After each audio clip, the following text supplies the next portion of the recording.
This is the first time humans have experimented with an interstellar spaceship. Never expected to run into aliens straight away. The strange alien spaceship before us. Can't tell what material it's made of. Only a huge antenna at the bow of the ship, gleaming with advanced technological sheen, like a giant middle finger, pointing straight at the human spaceship. Meanwhile, Captain Adrian on the human spaceship, trying to contain the wild joy in his heart. It's like meeting an alien civilization on the outside, a dream since childhood, but in this unpredictable universe. The first encounter might not be a good thing. Luckily, the Space Traveler's Handbook has a set of standard protocols for interacting with extraterrestrial civilizations. The captain recalls the contents of the handbook, ordering to follow it. Keep steady. Slow down the speed. This is the first rule in the manual. The spacecraft must stay on track. No major deviations allowed, and maintain a certain distance to prevent any hostile intentions towards the human spaceship. Avoid unnecessary casualties. And after that, the spacecraft will proceed with the second rule.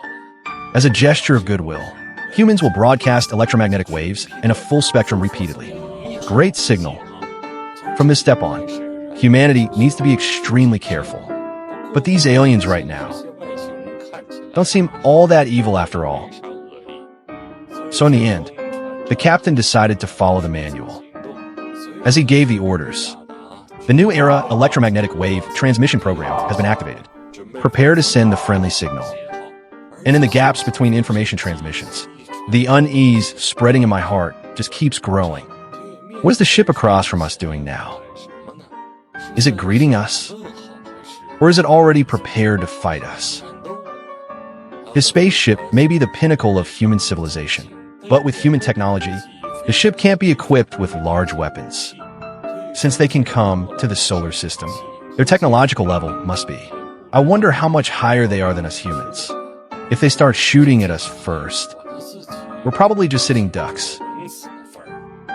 Just as Captain Smith was lost in thought, the spaceship began scanning from the lowest frequency, repeating over and over again to the other spaceship.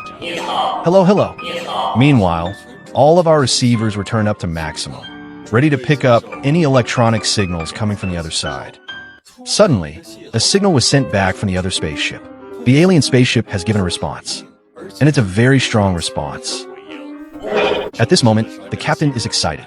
A response might very likely mean they mean no harm. At least there's a possibility of communication. Childhood dreams are about to come true at this moment. Humans are finally going to join this universal family.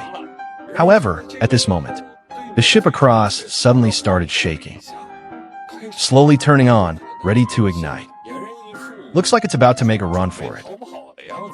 Childhood dreams are within reach. How could the captain let him go so easily?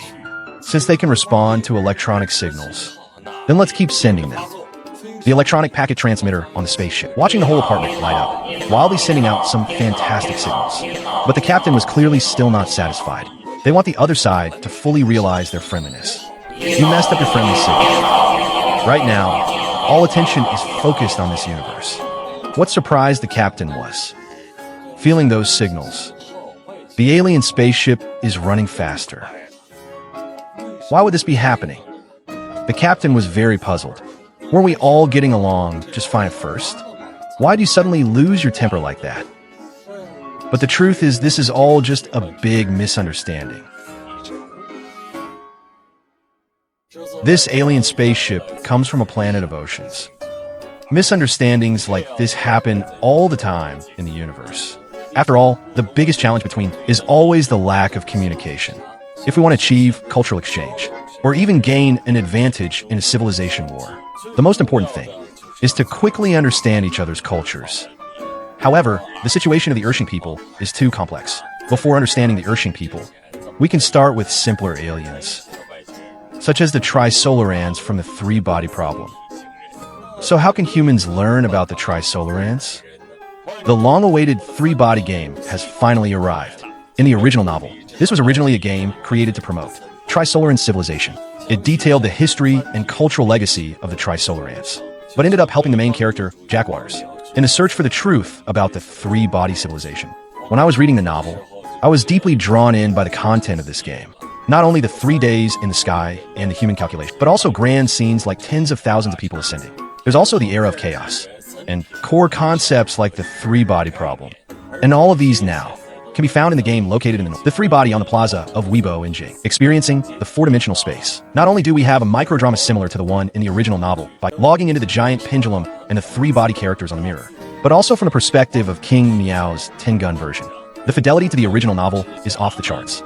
And whether you've seen it or not from a distance, the three-body game can help you quickly understand alien civilizations.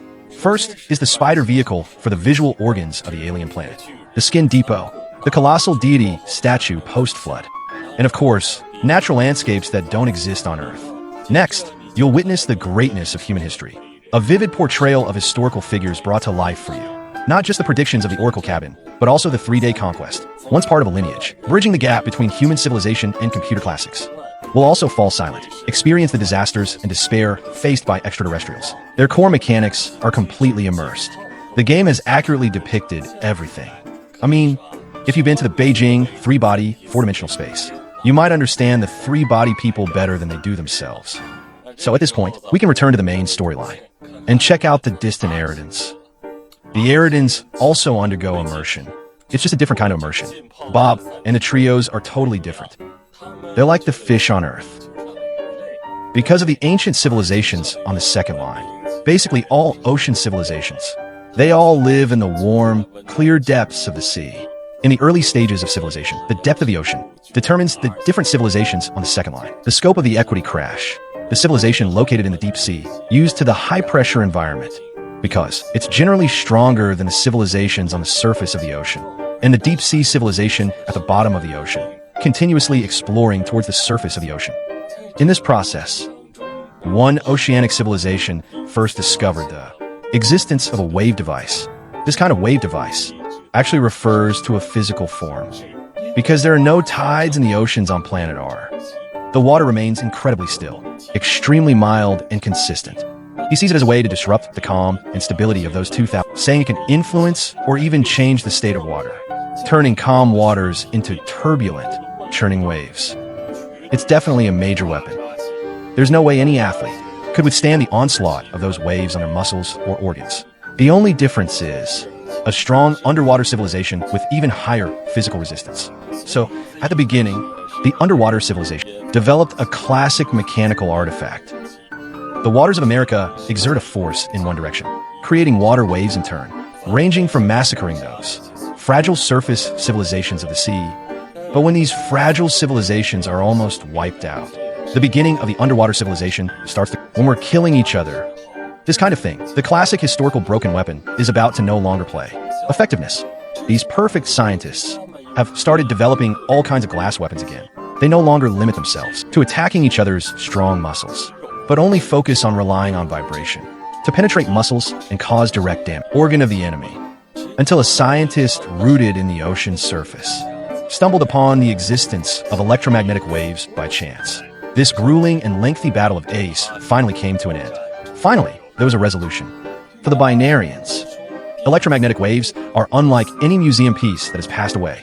It can not only directly harm the fragile organs of Type R people, even electromagnetic waves are the slight heat energy generated by the vibration of water molecule is enough to destroy the muscle tissue of the R-type humans. So this race, wielding electromagnetic wave weapons, quickly conquered the entire planet and began exploring the interstellar world. The crew on the two-star spaceship can only act in the sacred elixir. The whole ship is in simulation. Simulated warm, clear seawater on a mock planet surface. The advanced weaponry absolutely crushed in the war. Pressed, the aliens completely abandoned outdated melee weapons. They only equipped the spaceship with a super high-powered cannon. The aliens believed that the plasma cannon was superior. Over-reliance on weapons will be a tumor in space warfare. And just as they set sail, they stumbled upon a spaceship. That looked very primitive. The senior officers on the alien spaceship always believed, this old spaceship can't possibly stop the Empire's advance. The Empire's territory will reach into space for the first time. The ion cannons on the spaceship slowly locking onto the opposing ship. The long barrel shining in the universe. Often a sharp sword, always ready to pierce the enemy's heart, while the other side can only stay in orbit, too scared to make a move. This is going to be total destruction in the eyes of 2,000 military officers. Japan is freaking out over that ancient, primitive spaceship. Suddenly, they're getting hit with waves of attacks too. Even though their waves are initially weak, they quickly morph into similar waves. With even increasing combat power, they soon surpass our wave cannons. In the midst of this crisis, the military guys speculate that the enemy probably already has control of the waves, the principle of the cannon, until the technology is not mature. So, under the authorization of a tube tester, they immediately launched the largest regularity cannonball. We must destroy the enemy's ships right away. And under the watchful eyes of the boxing ship crew, carrying the entire technology festival of this one-shot nest cannon finally happened. The existence of protective measures, his entire nutrient solution, or diligently start moving. Many with exceptional physical qualities, a mediocre two-star already kneeling on the ground with a pale face. Yet such a powerful energy blast, amidst the enemy's gunfire, seemed to flow against the tide. The opponent's spaceship only quieted down for a moment, and then immediately, with even more intense frequency, Luke unloaded the ammo. This is a moment of public safety. The electromagnetic explosion's power. The rookie duo felt shocked and scared.